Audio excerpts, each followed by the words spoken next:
but they are Zionist religious, and they also have many children. And this population grows quickly. But there is a catch here to Israeli economy, because many of them go to religious schools. They do not enroll into the workforce.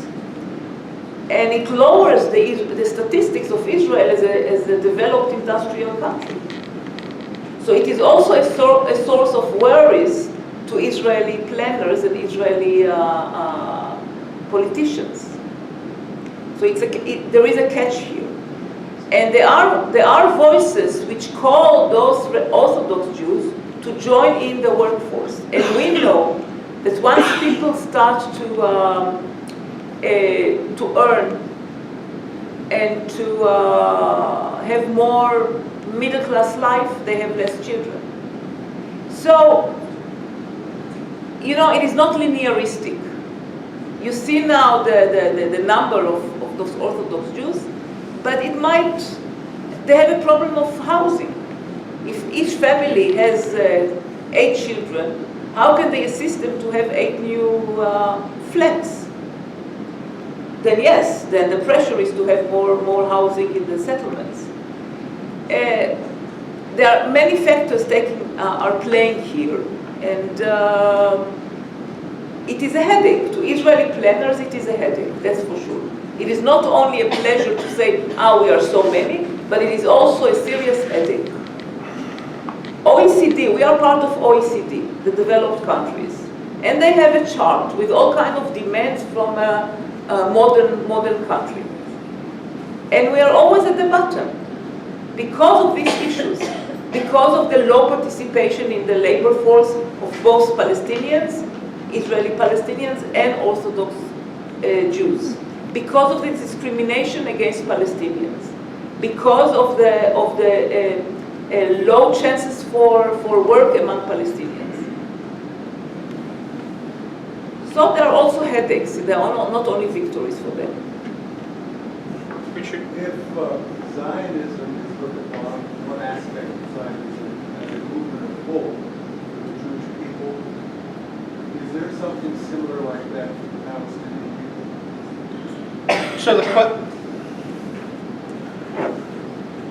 So Dick's question was, if Zionism was a movement of hope for the Israelis, is there something similar for the Palestinians? For the Jews, Zionism for Jews. Look, I don't like this equation because Zionism was not, as I said, Zionism did not pose itself as a movement of hope for the majority of Jews until a certain time. And it did pose as a movement of hope when all hope was actually destroyed. So it's more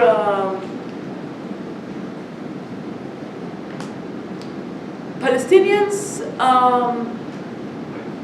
as I see it, and I know that I learn every day, and I learn that I might have been mistaken 10 years ago, 20 years ago in some of my assumptions. So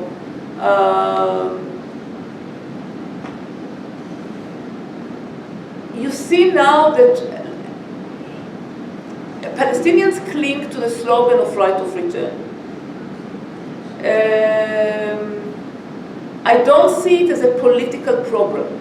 It is a statement, it is a mantra, it is not a political program. If they manage to have a political program out of it, they will have to produce it. They will have to create this political program. Just repeating the mantra does not make it into a political action and program. And then they will have to answer what we do with all the Jews who now live there. They will have to do it. Right now, the people that I know repeat the mantra of the right of return do not answer this question, or the great majority, or the youngsters who cling to it. And I guess that at a certain moment, out of the many Palestinian think tanks and groupings of young people who issue papers and analysis and meet and talk and do things through the internet or meet together, something new will develop. I cannot know what it is. But I see when I meet with Palestinians, you know, when I go in Europe where there are Arabs, many Arabs, and I buy something in a shop and talk in Arabic, even though I do have an Israeli accent, but they immediately know that I'm from Palestine because I have a Palestinian accent. And think about Palestinians who were born in Syria or born in Lebanon, and they have a Palestinian accent till today. It is a people, and when you meet with some of them from very different places, you feel that it is a people. But it's not yet in the stage that I see. PLO was taken as a source of hope for the Palestinians, but it is bankrupt. Hamas is trying to take its place, but Hamas is a sectarian group. As being religious party, a religious political party, it is restricted. Beside the fact that it is not emancipatory in its outlook of the world, but even if it has appeal to the Palestinians, it does not have appeal to all of them, unlike PLO that had the appeal to all of the Palestinians. So we are today, in this sense, we are in a limbo.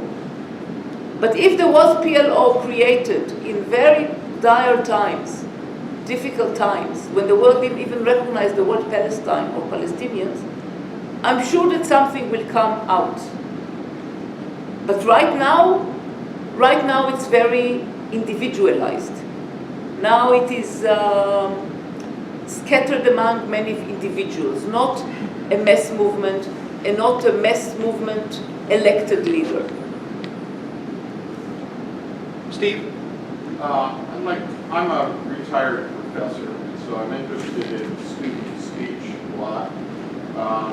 Your ideas on the BDS movement and how some major universities are not allowing students to present information and stuff, they consider it all anti-Semitic. Your feelings on that?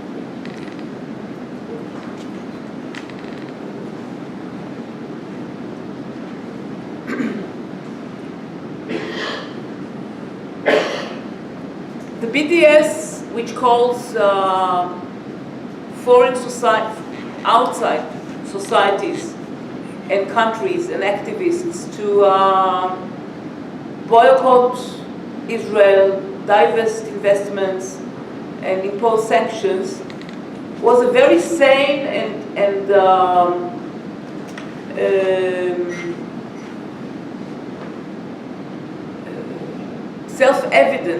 self-evident in how necessary it was at a time when everything else, Palestinians felt that everything else fails. Armed struggle fails, negotiations fail, diplomacy fails, popular struggle fails. Israel didn't answer to any of those challenges, or only increase its repressions following those, and use diplomacy as a means to enhance the colonialist drive.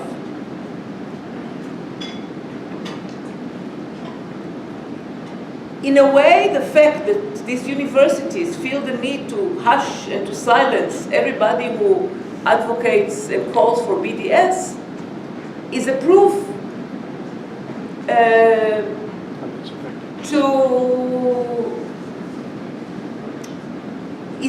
that they can present people with the information that otherwise is being hidden from them. So if you come to talk about universities, it shows that those universities are actually engaged in an act which is the opposite of intellectual work, because they want to deprive their own students from exposure to information and debate and discussion.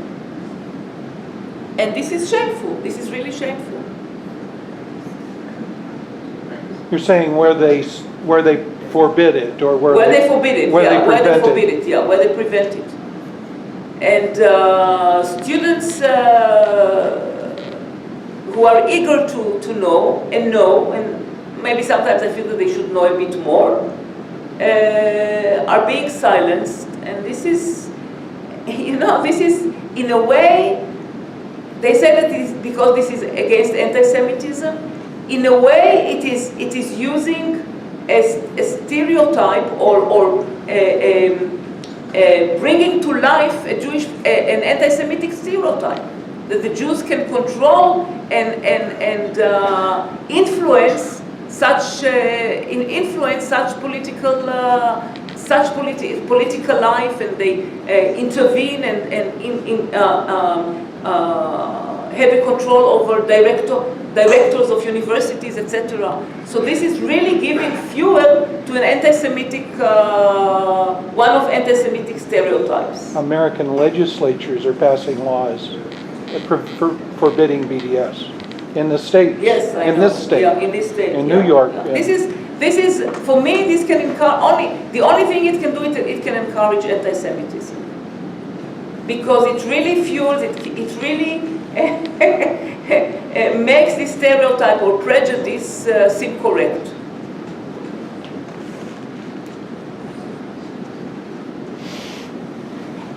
Well, let me ask you a question. Of course, many of us here are very concerned about Palestinians and their struggle for justice and human rights. But talk a little bit about Jews of color in Israel and the prejudice that they face from the current government.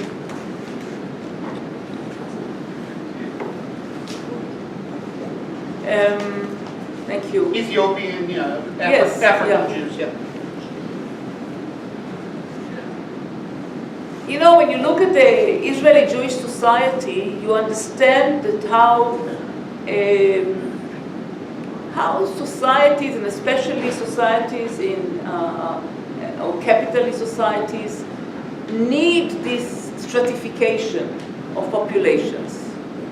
They need it in order to, first they need it for lower salaries. You have a ladder, and you give reasons to why somebody has lower salary, and this is after you deprive this group from education or from higher education, etc. And then you can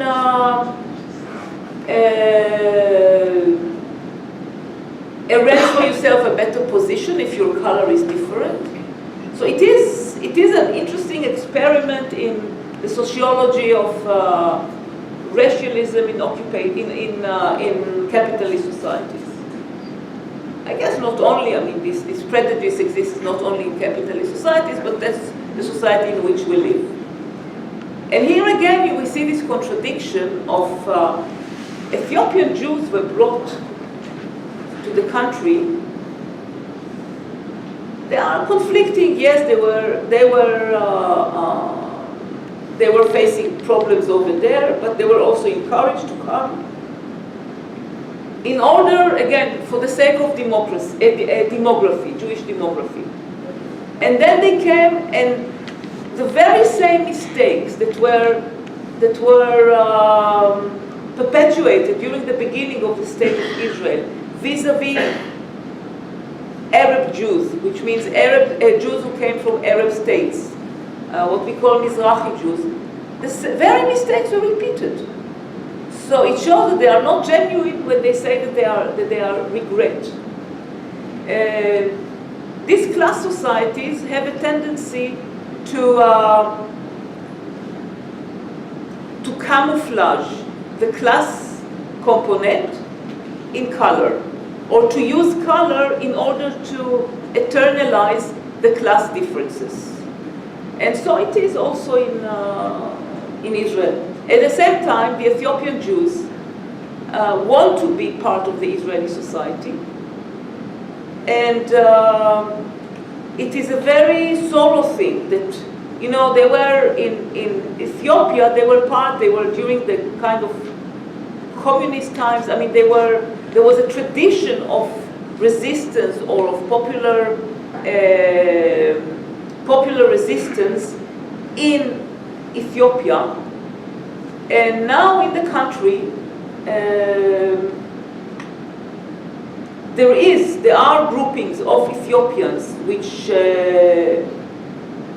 resist the racist attitudes towards them, but at the same time, they did not take up to the cause of the Palestinians. We cannot find them we cannot arouse their sense of solidarity with Palestinians, as we cannot in a large mass with Mizrahi Jews, for many reasons. And part of them because the occupation is a way to benefit those Israelis in general, but to benefit Israelis of lower echelons, of lower classes, that there is no anymore welfare state in Israel. I mean, the Israeli welfare state is withering away. Still, we have more possibilities for public services than you here in America, but for us, it is a very diminishing aspect of Israeli life, public services. So for many Israelis, especially those who cannot access good housing and good education in Israel proper, the settlements become some sort of a substitute for the welfare state. And among them, Mizrahi Jews, Arab Jews, and Ethiopians. Question. The lady that spoke earlier, Elaine. Yeah, Elaine. the young lady, going to Notre Dame. Marcel. Yeah, please ask, and Marcel, come on up. Now, Marcel, I wanted to ask you, you shared with us your concerns. Do you get any support from your university, your professors, or your colleagues in your... Marcel, come on up and use the microphone, would you I'm please? just curious. Way to put me on the spot.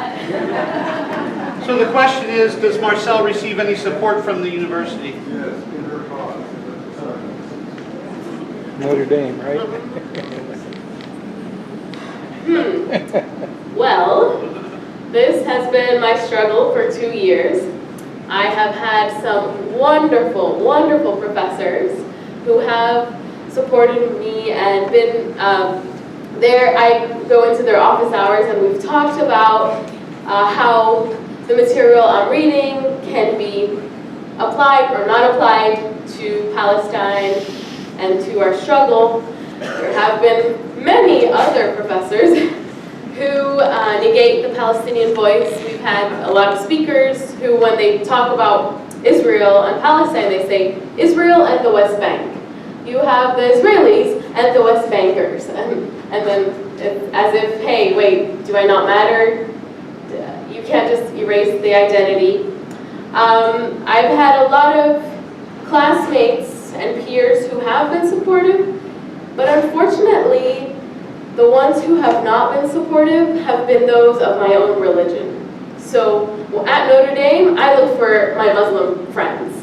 I go to them, or my atheist friends, or my friends with different religion than me. And I say, okay, let's be friends. I can be myself, I can tell you about my life, and it's normal.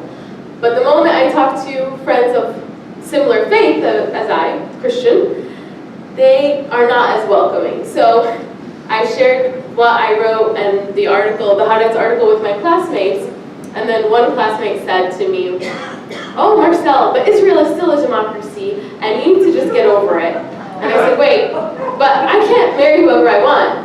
And what about family separation? And he goes, oh, you're still on that? Just get over it. And I thought, wait, I just shared with my experience, my life experience with you yesterday. That's really insensitive. So it's been interesting and heartbreaking. But also, you know, there are a lot of positives. Amira, we're winding down. You're traveling here in the Midwest giving talks. You're now in Indiana. Our gift to our nation is the Vice President of the United States, Mr. Pence, who's a Christian Zionist on steroids. Mr. Trump has recognized Jerusalem as the capital of Israel, recognized the Golan Heights as part of Israel, and given tacit approval to expansion of settlements. We talked about this in the interview. Talk about America's involvement now, especially during the last 2 years, in Israeli politics and just its impact in Israel. I'm not sure it was part of our contract. We'll give you a raise. Time and a half. Look, I noticed when the US aid withdrew all its donations or contributions to Palestine. Excuse me. Did you all hear that? Did you all realize that the Trump administration removed all of the U.S. aid package to the Palestinians? Okay, I just wanted to make sure that that was caught. I could really feel it in Ramallah because almost every third or fourth young person that I know was working in some project that was financed partially or fully by the US aid. All kind, little farming projects, agricultural, educational. It showed me to how strong the dependency on American money was, including UNRWA. We know that for years the US was the single largest donor of money to UNRWA. I always found it dangerous, this dependency, but people feel that they are entitled to international help and also from America as compensation to the assistance America gives to Israel.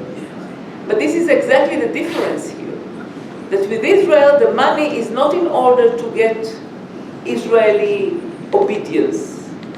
The money for Israel is because of the cooperation between the two systems and between the two states, tiny as Israel is in comparison to the United States.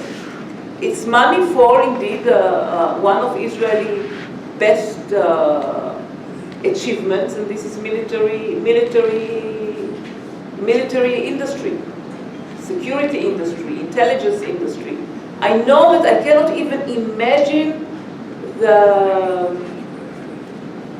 levels of cooperation, of military cooperation, and the benefits that the United States has from this cooperation with Israel. While with donating money to the Palestinians was always in order to extract political concessions. This is the big difference. So in the longer run, I'm not sure it is a bad development. In the long run, there must be,